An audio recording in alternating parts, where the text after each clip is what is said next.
Yet another successful and very informative Sydney Breakfast Club meeting on Lower Vancouver Island this past week. Two of the speakers are on our show today. Kurt Selchert, Ray Brum, thanks for joining us, gentlemen. Thank you. Thanks for having us. We Hey, have, good afternoon. yeah, absolutely. We've been developing business development frameworks in response to the defense industry procurement tsunami that we've been told will reach across the country. Our associations that include Vancouver Island Manufacturing Excellence Alliance and Team Vancouver Island have been formed to try to ensure that the money hits the Pacific. And so as we enter these summer months and possibly a little bit slower pace, I don't think so, but anyway, I thought it was appropriate that we give a summary of activity to date. Both of you did great. I did not record it. My apologies. So here we are, trying to reach that objective for a much wider digital reach. Kurt, go ahead, please. Yeah, so John and Ray, it's great to see you guys again and provide a short update on the work we're doing to position Team Vancouver Island to better capture opportunities emerging from Canada's rapidly expanding defense, marine security, and dual use sectors. And you've heard me say this before, and I'll say it again, but the tsunami of opportunity is quickly approaching. And if we don't paddle together to catch the wave, it's going to pass right over our heads and we'll be washed out to sea with the undertow. Over the past several months, both of you, and me, and a few others have been working with our growing network of industry leaders, indigenous nations, elected officials, academia, innovation organizations, and government stakeholders to ensure that Vancouver Island is not left in the sidelines of what is likely the largest defense and dual use procurement opportunity in decades. And the scale of opportunity is significant. Canada is investing heavily in NORAD modernization, naval and coast guard fleet recapitalization, submarine procurement and in-service support, Arctic and maritime security, autonomous and robotic systems, advanced manufacturing, like Ray is involved with, as well as AI and quantum-enabled systems. And of course, at the same time, geopolitical instability and supply chain uncertainty are driving governments to prioritize sovereign capability, resilient regional supply chains, and trusted domestic partners. We only need to look at the recent announcements by the Prime Minister this week on the deal they're making with Alberta and some of the many other projects in the national interest that are being contemplated. But the good news for us and Vancouver Island in general is that we already possess many of the ingredients required to compete and win. We have a strong military and Coast Guard ecosystem. We've got ocean technology expertise. We've got advanced marine manufacturing. We have world-class test ranges and operating environments like the Canadian Forces Maritime Experimentation and Test Range up in the Neuse Bay and many, many other, operating and test facilities, whether it's in the Strait of Juan de Fuca or at Patricia Bay. We've got innovative, SMEs. We've got indigenous leadership. We've got strong academic and applied research capacity. The challenge is not capability. The challenge is and has been and likely will be for some time coordination, visibility, and strategic positioning. So over the past 10 months or so, several important steps have been taken. We have engaged with defense, federal, provincial, and regional stakeholders. We have advanced the Team Vancouver Island narrative. Great thanks to you, John, and some of the amazing podcasts you've been putting together to generate, noise and excitement around this file. We've identified barriers facing island SMEs. We've developed briefing materials and strategic messaging, and we've begun building practical pathways to connect local communities and nations into emerging procurement and innovation opportunities.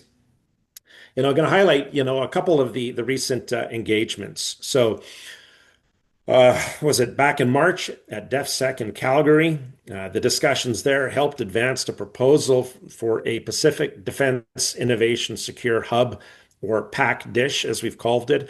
This is focused on applied defense and dual use R&D, advanced manufacturing, sensors, autonomy, and pan-domain awareness systems, integration right here on Vancouver Island.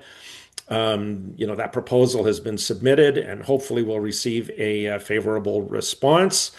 We've also engaged with the BC Ministry of Jobs, Economic Development, and Innovation to highlight barriers currently facing island SMEs. These include fragmented representation, difficulty accessing prime contractors like Hanwha and TKMS on the submarine contractors, and many, many of the other defense primes that really, we don't think, or I don't think, pay particular attention to the SMEs on the island, and they really should. We've got limited procurement intelligence, we've got skill shortages, and really an insufficient coordinated marketing presence nationally. One need only look to, DefSec in Calgary. And here we had, the little province of Saskatchewan that had an amazing pavilion that was being supported there at DefSec. There was crickets, from west of the Rockies, which is really unfortunate. So recommendations flowing from these discussions included, let's set up Team Vancouver Island pavilions at upcoming defense and security conferences. Let's fund some participation support by the SMEs. Let's actually have prime contractor matchmaking, or B2B meetings between SMEs and the defense primes. And let's focus on indigenous SME partnership acceleration, and maybe develop a defense procurement heat map of the region so we truly understand the breadth and depth of our ecosystem here on the island. Political engagement has also increased considerably over recent months. We've had several conversations and briefings with MPs, MLAs, ministerial advisors, and senior provincial officials to reinforce a simple message that British Columbia, and Vancouver Island in particular, is underrepresented in national defense procurement conversations, despite having world-class capability and strategic geography. The good news is that the message is beginning to resonate. There is growing recognition that this is not just a federal procurement issue, it's an economic development issue. It's a workforce issue. It's a regional resilience issue. And increasingly, it's a Canadian sovereign issue. And momentum is building. We've got upcoming engagements, including the CanSec conference in Ottawa later this month. We've got a Hanwha and ABC DMI Innovation Day coming up. There's Maritime and Arctic Security Conferences in St. John's later in the summer. We've got the Vancouver Island Economic Summit in September, October. And of course, we've got the annual ABC DMI Business Opportunities Conference later in the fall. And, quite importantly, is that we have a June road trip, I understand, being conducted by Parliamentary Secretary Darlene Rochford. And she's going to travel to meet SMEs up and down the island and better understand how they can contribute to the defense and dual use ecosystem firsthand. So I think this will be excellent for her to understand the depth and breadth of what is on offer on our island. We're also beginning to see some direct industry interest. So just this week, members of PCL Construction, the submarine procurement team, reached out to me regarding discussions on establishing a marine or Pacific Marine Innovation Sustainment Hub idea that I had floated with them back in, I guess in Calgary it was. And they seem really interested in that. And so I'm going to pull on that chain and see if we can get some traction through PCL and their strategic relationships they have with the submarine primes. So looking to the future, where do we go from here? I think there's 5 things that we need to do. First, we need to continue building a coordinated Team Vancouver Island approach that aligns municipalities, First Nations, industry, academia, workforce organizations, and governments around our shared economic objectives. Second, we need stronger and more visible representation at national defense and procurement events so that Vancouver Island-based companies are not competing individually in isolation. Third, we need to improve procurement awareness and intelligence sharing so that the SMEs understand where opportunities are emerging and how they can best engage.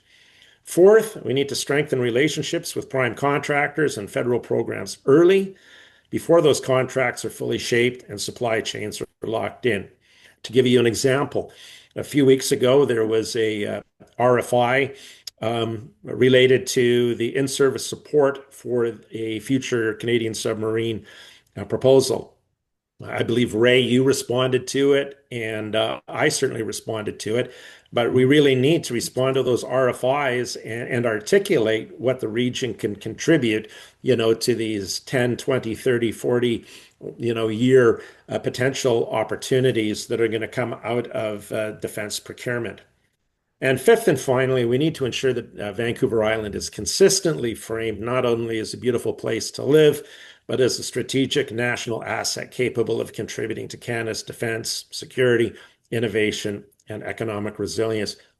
And as Dr. David Castle from UVic reminds us, when you're sitting in Ottawa, you view Vancouver Island and the West Coast as the end of the country. We need to change the narrative. We are the beginning of the country. We are the gateway to the Indo-Pacific and to the world. So the reality is this, that opportunities of this scale do not remain open indefinitely. And regions that organize early will capture disproportionate benefits, and regions that fail to coordinate risk watching opportunity flow through them rather than to them. And again, if we don't paddle together to catch the huge wave of opportunity that is approaching, I fear that that wave is going to pass right over us and we'll be washed out to sea by the undertow. Maybe I'll leave it there.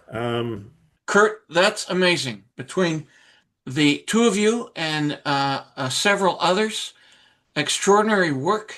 It's certainly going somewhere. It's certainly giving a lot of strength to the brand, Team Vancouver Island.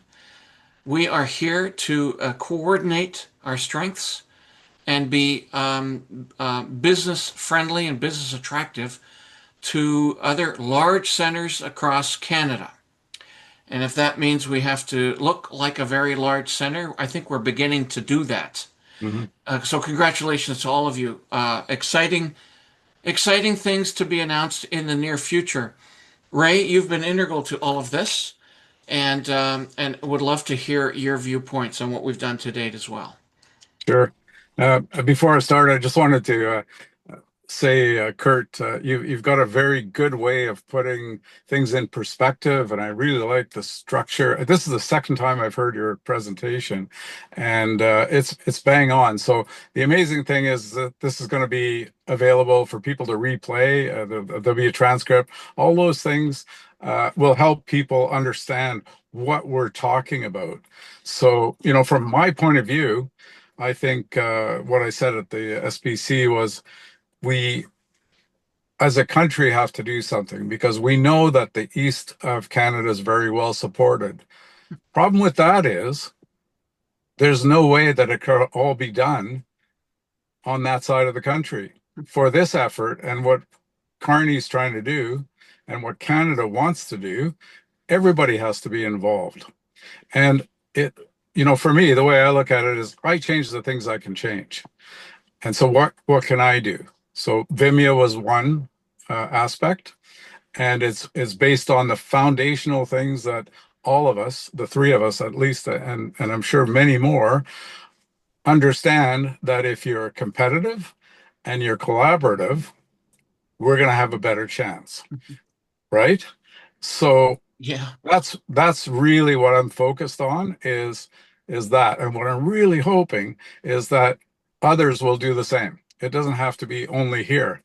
It could be all over BC, organizations popping up and being visible and forming what we're trying to do. So what are we trying to do? We've got Vimeo. What is that? It's a neutral place for people to meet and talk about possibilities.